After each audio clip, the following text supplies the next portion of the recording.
Hey,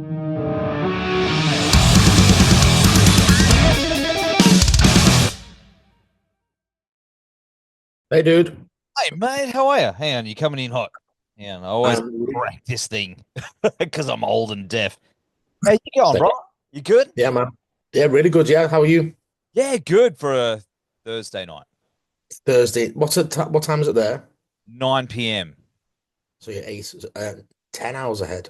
No, you're not. You're eight. No, what is it? 10 hours ahead. Yeah, Jesus. Yeah, Okay. yeah. Thursday day there, I'm guessing. Yeah, 11 a.m. Yeah. Sorry about this soft focus behind me. I don't know why it's doing that. I'm not trying to be all. Looks like an 80s. Looks like looks like some of the lake scenes in Excalibur. That's not a bad thing, though. No, Yeah, no, you're right. You are goes right. for the Yeah. theme. Goes to the theme. My name's Where, where, Nev. Sorry, bro. whereabouts are you? I'm obviously I'm assuming you're Australia, so whereabouts? Gold Coast. Well, northern Hmm. Gold Coast. So there's Brisbane, and then Oh we're yeah. sort of smack bang in between. So we're just down south. Okay. You been here?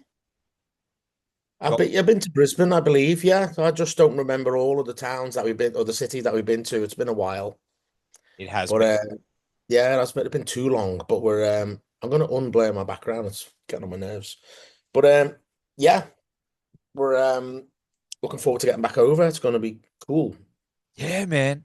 I'm really looking forward to it. It's gonna be so Same. yeah, absolutely. But my name's Nev anyway. It's nice to meet you, John. Nice to meet you, mate. Yeah, absolutely. Did you say your name was Nev? Yeah, that's it. Nev. Okay, Nev. Cool. Yeah. I get Ned. I get Neil. I get everyone. Is it short for Neville? It is. It is. Okay, my football team is Everton, and in the 80s when we were our most successful in recent time, well, I say recent times, it's a long time ago, but we had like a goalkeeper that was regarded as the best goalkeeper in the world for a few years, and his name was Neville Southall. No way. See, I don't get that down here. You're the Yeah. only person that's ever said that. We've got. Have you ever seen the movie Chopper? Yes, but like when I was young, a lot younger, so I don't Okay. remember the queens. Chopper Harris, wasn't it? Chopper Reed. Mm, So, okay, Chopper. so there's a character called Nev. Neville Okay. Bloody Bardos. That's what I get down here. Everywhere I go, they go, "Is that you, Nev?" And are you named after that character? No, I'm No. after. I'm like fifth generation Nev, but Oh, okay. that's what I get. Not famous footballers, not anyone. It's the character from a movie. So Okay, that's fair enough. it's a That's reference. not. There's worse. You could be named after a worse person. Could be a lot worse. There's a lot worse. Yeah. But anyway, man, pretty damn keen that Conan are coming down here with Pallbearer very, very soon. Mhm. Man, like how you feeling about coming back down? Um, really excited. It's been long overdue, really. We did just before lockdown. We'd agreed to come over on tour. I think we were initially going to be like 2021 or 22, and then obviously lockdown, whatnot, and then the promoter and I just couldn't quite see eye to eye on when for us to come back again. So we ended up with the pair of us, sort of dissolved that agreement. And then we spoke to a couple more promoters, and eventually we were offered this tour with Pallbearer. So we were like, okay, cool, we'll make a make a trip out of it. So we're coming to Australia, New Zealand, and Asia as well. Unreal, man. Have you played shows with the Pallbearer guys before? No, and I've not met any of them either in person. We've spoken briefly on Instagram Messenger, and they, whoever it was I was speaking to seemed like a really nice fella. And from other people who know them, that whose opinion I value, they're lovely people, just normal regular guys, and that's cool because that's what we are too. So um, it probably wouldn't work otherwise. But yeah, looking forward to making their acquaintance. See, that's cool because you don't want to be heading all the way across the arse end of the world down here. and then be on tour with a band. You're like, all right, so how's this Yeah. gonna go for the next week? You know, we've been dead lucky. We've been lucky, especially coming across to Australia and New Zealand, that we've done it with. We did our own little headline run the first time. Then the second time was with uh, Weed Eater, which was amazing, and we're still best friends with them. The next time we came over was with uh, Bellwitch, Yes. and we're also really good friends with them still. So it's like we always do well. They always seem to have a great tour when we're over there. So we're excited to do it again. Man, there's down here, Australia loves Conan. You know, Yeah. well, just in general, mate. There's an underground scene of stoner and doom here. You know, we've got some really great bands. I don't know if you've heard something like the Black Swamp and Astro Death and Yep. Doctor Colossus, Planet of the Apes. Like, Astro Death's another fucking sick band. Are you Mhm. familiar with these guys? I know the names. I think I've spoken to Planet of the Apes once or twice in the past as well, helping them, giving them some advice on stuff. So yeah, I do know that you got some cool bands down there. It's just a shame. It's just a shame that the geography gives them such a restriction, Yeah. because I think it's important, especially when a band is just getting out the blocks. I think, talking business here for a minute, I think it's important for a band to tour as widely as possible.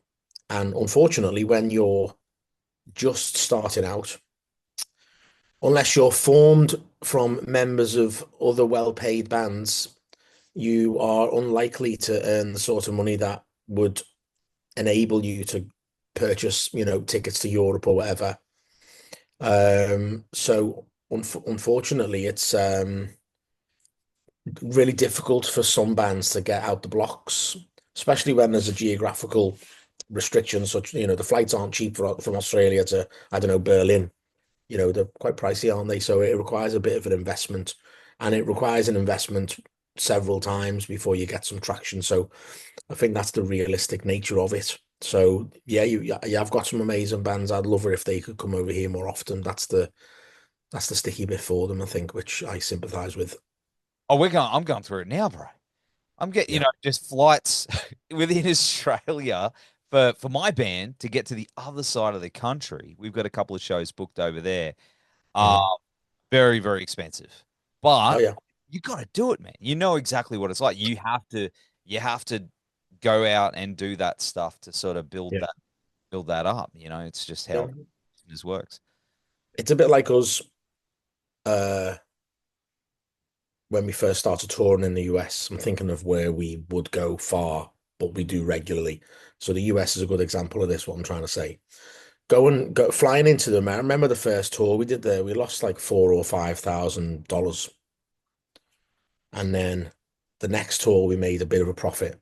And the next tour a bit more of a profit. And then over time it's gotten, to the point where it's good.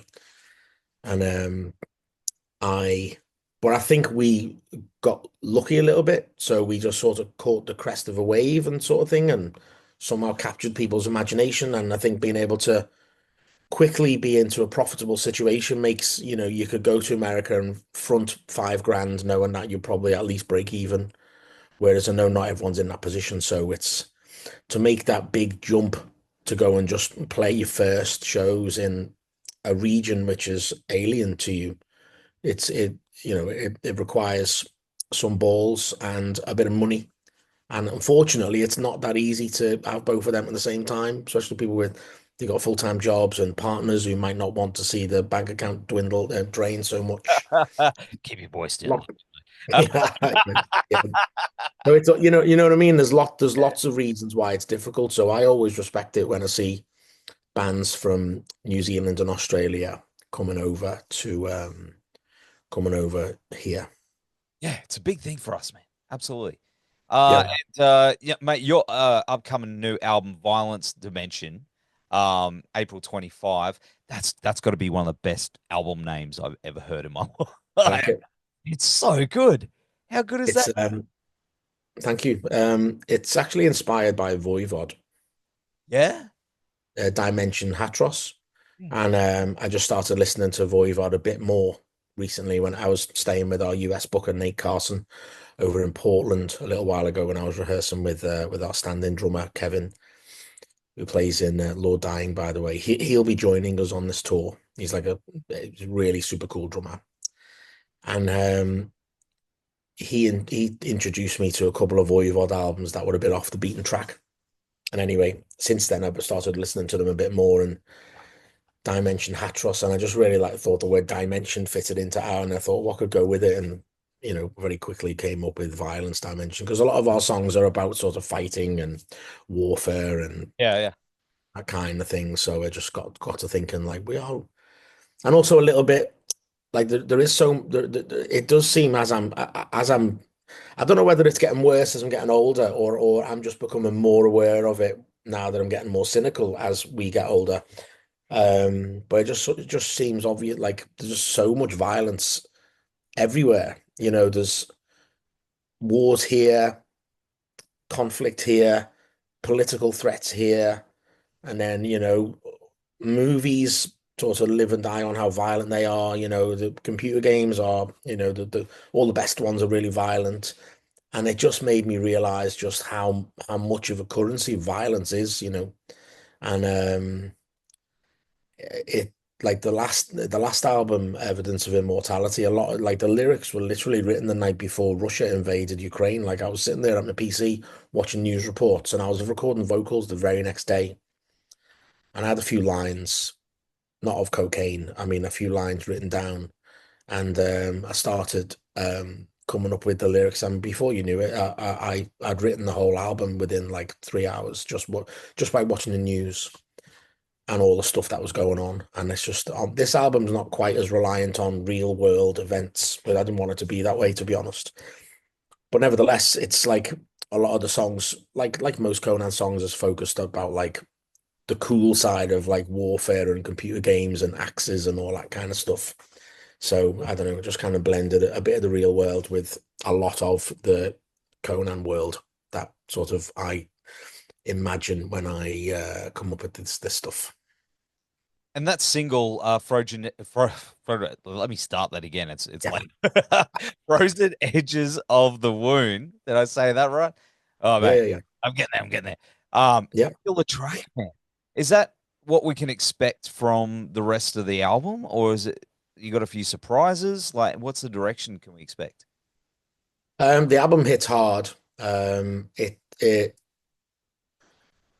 I think that song is fairly indicative in terms of the vibe of it is fairly indicative of the album overall, actually. The album doesn't have many songs, the album's mixed, sorry, it doesn't have many songs as short as that, but it's like the album itself, including the bonus track, is almost an hour. So we've um got some longer songs on there. I'd say that song has probably got the only catchy chorus in the whole album, in my opinion. Like this is our victory, this is our time. It's just like I wanted to write a song about like triumphing over evil and adversity, not just personal stuff, but in the real world as well, out there with all the conflict that are happening. Sort of maybe it might be a message of hope to people who perhaps don't have much of that. So I'd say some of the other songs touch on similar subjects. But that song really is the main song on the album that focuses on, how violent the world is, and just like from I repeat the line in there, from war to war to war to war. And that's how it seems to me when I'm like looking around the world, metaphorically speaking. There's stuff going on in Gaza and Israel, Afghanistan, what's happening and what has happened there, Russia, Ukraine. You could say there was a war of sorts within America at the moment, although it's a political war right now. And, the stuff that happened in Northern Ireland, which is obviously very close to home here. I live in Liverpool, so just across the water. And, just conflict in Africa. It just seems to me growing up just to be there's just fighting going on all the time and never really seems to solve anything really.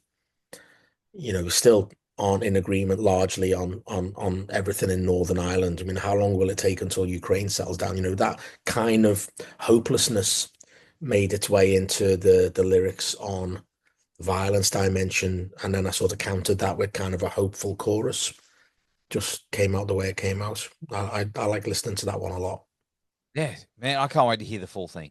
I really Yeah. can't. I was hoping I could have gotten a little sneaky little peek, but I'll be I've patient. got I can say if you drop your email me at hailconan@hailconan.com. We've got an EPK. I could send you over the whole thing. I thought you may have had it, to be honest, but I can send it over, no problem.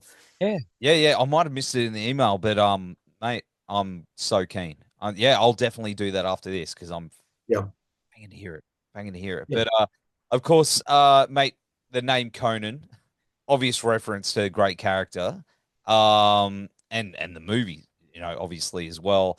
Um, was that incredibly influential for you growing up? Did that become was that before music for Well, you? yeah, the Conan movies and other movies like them Yes. were really influential on me growing up. It was where I sort of, I mean, I had a happy childhood, you know, I had just a regular working class family with two loving parents who worked hard and were always there for us. And I always remember like Sunday afternoons with a roast dinner and it was raining out or cold or whatever the weather was. And it was always that we'd always watch like a movie or two in the afternoon, you know, or after dinner in the evening, sort of 6, 7 p.m. before bed. And my dad would always, or I presume it was my dad who always would put on things like Clash of the Titans or Excalibur, which I actually watched Excalibur the other day while I was coming up with the lyrics for this album. And of course Conan and the animated Lord of the Rings, and I could go on forever, couldn't I? But there's so many awesome movies that sort of tap into that same feeling, and I look back on a lot of them with nostalgia.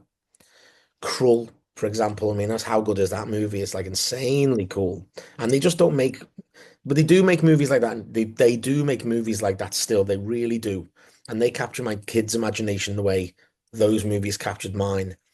But I think I look back on them now with in a different way. Like when I watch, like, um, for example, Beastmaster, I'm watching it like thinking this is awesome, but then I'm thinking, oh my God, that's like really bad. Talking about the costumes and whatnot and the acting, I suppose. So the sort of the I still love those movies, but I look back on them in a different way. But that nostalgia is lovely, you know, and those I remember those movies having a really big impact on me growing up. So I used to be quite a big storyteller growing up. I loved writing, making stories in my English class, and I was good at creative writing then. So I guess in some whether people consider me a good songwriter or not, I enjoy writing songs in the same way. So the inspiration I have a lot of the time is the imagery that those movies provided. So, and that stuck with me from my pre-teens, even, you know, just growing up as a kid, and then a bit later on, it was more like computer games, you know, that I'd like draw down inspiration from them. So, yeah, bit of everything. That's me. I mean, well, if you couldn't tell.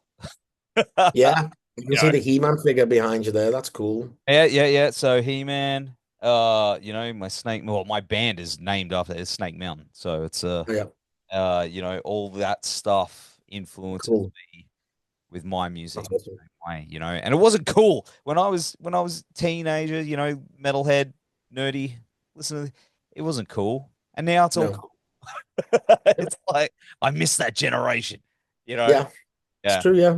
It was never cool, was it? You were seen as a bit of a dweeb if you were into all that kind of things. And I look back now thinking I wasn't ever really one of the cool kids until I was started playing football with the main lads in school when I was like 16 or 17. But in the background, I was still listening to Slayer and Megadeth, and they just didn't know.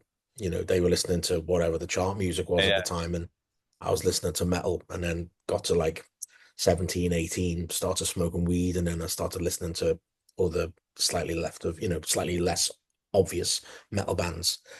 And those same lads were still listening to the same chart music, and it's cool. So it's like I always kind of felt a little bit different to the my peer group. My group of friends who I love very much, and I kind of enjoy that bit of a difference there. It's cool. But yeah, definitely growing up, I definitely felt a little bit like just slightly different, and I was into those movies when my mates weren't. Yes. That's me. But I've embraced it as I've gotten older. I'm just like, Same fuck. here. I just, you know, I'll be that 40-year-old virgin forever. He's, Yeah. you know, Oh, good luck to you with that mission. yeah. But yeah. I got kids, So by the way. I know what it's like, but yeah, I'm, yeah. Fair enough. Yeah, yeah, understood. Say no more. But yeah, that's cool. I enjoy looking back on my formative years yeah. more than I probably enjoyed them at the time because I was a very like awkward teenager. But tell you what, though, when I was 15 or 16, I remember deciding, I sat at home at lunchtime with my friend Will Halliday, um, eating curry and chips and fried rice and saying, "Do you know what? I'm going to start learning guitar, and I really, really one day would love to play live." And I knew just then, even this is when I was in school, like high school, and I just knew that that's what I wanted to do, and I just really, had one eye on that from being 15 or 16. It hasn't always been easy, but I stuck at it. But that awkward teenager had a dream. So as awkward as he was and as unsure of the world as he was, he stuck to something, and it became me. So I like thinking about that. Pretty good, man. Yeah. I like thinking about him, that kid that I was. It's kind of I admire him in a way for not giving up. Yeah. See, I've been thinking about that as well. I don't know how much have you got another one coming through? Have you got another one? Another Another what? another interview coming through? No, Oh, not great, no. okay, cool. I didn't know if you were doing the back-to-back thing. But say, No, I've got some this week and maybe next week, and then the week after. I think I'm not sure of the exact dates. cool, cool. Yeah, because I had the same thing, man. Like, I look back and if I could go back and tell little Nev the adventures he's had in that time from that, it's wild, Yeah, man. But you, yeah, yeah, I don't know if I'd be on the same path. You know what I mean? yeah, The things, if you knew what was going to happen, all the cool shit that was going to happen, yeah, would have happened because you've gone back and gone, you know, hey man, stick with it. It's a, yeah. it's I'd wild. have probably said to myself, "Don't smoke weed beyond your 20s." I think that's probably the main difference. And I mean, it's been several years now since I was ever interested in that, but I'd say it probably held me back a little bit, sort of like being more interested in getting stoned than focusing on me, And I think really beyond my 20s, that wasn't a very clever thing to be doing. But yeah, very, very happily not a weed smoker anymore. So that's probably the only difference I would make, honestly. But I'd go back and I'd say to that young kid, I'd say just go where the wind takes you, and wherever you're meant to be, you'll be there, and when you're meant to get there, you'll get there. And I said those same words to my son yesterday, just when I was giving him some career advice. Not that I'm a big career guy, but he's doing software development, and I gave him pretty much the same advice. It's like life is like cutting through timber. Don't push too hard. Just let it, just go with it. That's awesome, man. Have you just got the one? You One got child. No, no, I've got three kids and a stepdaughter. My son is 19. He's my eldest, and I've got a daughter who's just turned 15. And I've got a stepdaughter who's 18, and I've got a my youngest daughter, Edie, is 9. So I'm busy, obviously busy during the days when I'm not doing band stuff, and I love that. I yep. love the contrast of it. I love being a dad. All four of them are absolutely gorgeous, and very proud to be involved in their lives. So yeah, so I'm living a good life, and I'm very lucky to be able to include music in that because it's like I say, it's really all I've ever really wanted to do. It's awesome balance. I'm a grandfather, believe it or not. Oh wow! Yeah. Congratulations. Yeah, thanks, man. Yeah. How old is your grandchild? She is 7. So I'm a bit older than I look. So How old are you? 43. So 43 in your grand. Whoa, okay, fair my enough. I'm I 58. started young, then my daughter, my eldest started young. But she's amazing. Okay. She's a teacher. She's out in the world doing a thing. Yeah, I got a couple of young brilliant. ones here at home too. So it's cool, man. Yeah, the music thing, Yeah, the family, it all makes you who you are. It's amazing. So absolutely. Yeah. yeah, And fa family is important. So the longer you have them around, the better. So starting early is brilliant because then you get to hang out with them for longer. So I think that's cool. that's right. That's right. Hey, are you anywhere near Birmingham by any chance? Uh, yeah, I'm not too far. I mean, if I got in the car now, I could be there within an hour and 50 minutes. Are you gonna? I'm pretty sure. That's the last Sabbath gig? Are you gonna go to that Sabbath gig? I don't know. I don't know. I doubt I'll be able to get tickets, to be honest with you. So, but I'll see if I can get tickets. I am going to see if I can get tickets because, like you say, it would be great. I Fortunately, I've seen Black Sabbath twice before. I saw them at Hellfest in 2014, Yeah. uh, headlining the main stage, under the stars, and that was awesome. But I was a bit far away, so it was a bit of a different experience. And the second time I saw them was in Seattle in a small football arena, soccer arena. When I say small, I guess it held like 10,000 people or whatever. And I saw them there, and both times they were awesome. I think I preferred the indoor show because I could hear it better. So, yeah, I mean, I'm sure it'd be an amazing show. I mean, the bands that are on there are just like insane. Like all the big bands. It was like I'm thinking, well, hold on, did Slayer not just split up? And it kind of just makes me all a little bit cynical about it, to be honest. And I'm like a really big underground metal guy, so I those bigger ticket shows can sometimes be a bit of a turn off to me, to be honest. But all of the bands on there, I mean, it's going to be an amazing show. It'll be emotional too, with it being their last show. But I've read somewhere that some of the box tickets are like £1,000, Well, I don't to even get know Yeah. like a what that box. is A in box set. Australian dollars, but it sounds. It's be about 1,600, Eh, maybe 1,700. So for me, that's cool. I mean, but how well is Ozzy Osbourne? You're not seeing him in his present state in the press for, well, as long as I can remember. So it concerns me that he may not be capable, but I hope I'm wrong. Yeah. I hope he's got that one last push in him. Hope they film it. There's But no. they definitely will. There'll be a DVD. Yeah. Well, see, Sharon Osbourne will make sure there's a few quid left over at the end of it to promote it somehow. But yeah, I hope I can get a ticket. I will try, but I do know it's going to sell out fast. Yes. Because I even have dudes down here talking about flying over for it. And I'm like, hey, well, you can do it. They got no kids. They got no mortgage. They live the dream. They're out there. The whole the whole world will be on it. So I just hope that, I mean, I'm sure the ticket website will probably break down at some point. Yes. It'll melt down. It will. Yeah. But, you know. So I mean, what else have you got planned for the rest of the year, man? Like 2025 is kicking off hard. Yeah, it is. It's a busy year for us.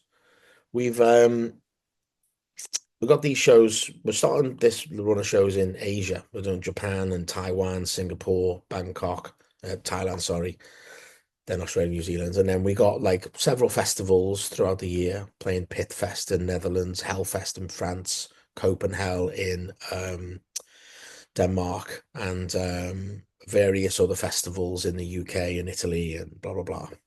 And then in September, we're working on a US tour for September, sorry. Then October will be a run of shows in the Europe, and then in November will be some UK shows, and then we just got a couple of other bits and bobs which we're working on at the moment. So yeah, it's quite a busy year considering. But we got an album out, so it's meant to be that way, and that's cool because it's what I do for a living. So the busier we are, the better. Yeah. So yeah, just got plenty of touring. Probably will start working on a new album maybe early next year, so we can get another album out there. We like to release an album every 2 or 3 years max, 3 years maximum. Slowed down a little bit because of lockdown, but so far we've done August 23 and oh no, we didn't. I beg your pardon. August 22 was when we released um, Evidence of Immortality. So it's a 3 year, actually a 2.5 year gap because this coming out in April, isn't it? So it's like 2 years, 8 months. So it's not bad. So if we can aim for that again, like 2.5 years ish, maybe a tiny bit more, that would keep the label happy, I'm sure. And it's just about the right gap to not have people bored of us. Can't get bored of Conan, mate. I would hope not. I'd hope not. We try and change things up a tiny bit with each album to keep people interested. So yeah. Mate. But in the meantime, we can't wait to see you down here in Australia, the Pallbearer, man. That's going to be so good.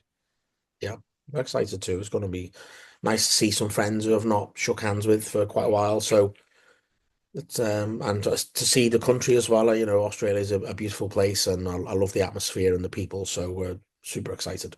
Awesome, man. Well, I'll be seeing you in Brisbane. That's for sure. Yep, Be we'll awesome. see you there. Thanks, man. Well, in the meantime, we're going to have all the links down here and on the website, brother. Enjoy the rest of your day and Cheers. see you soon. Yeah, man. Thanks, Nev. Cheers, buddy.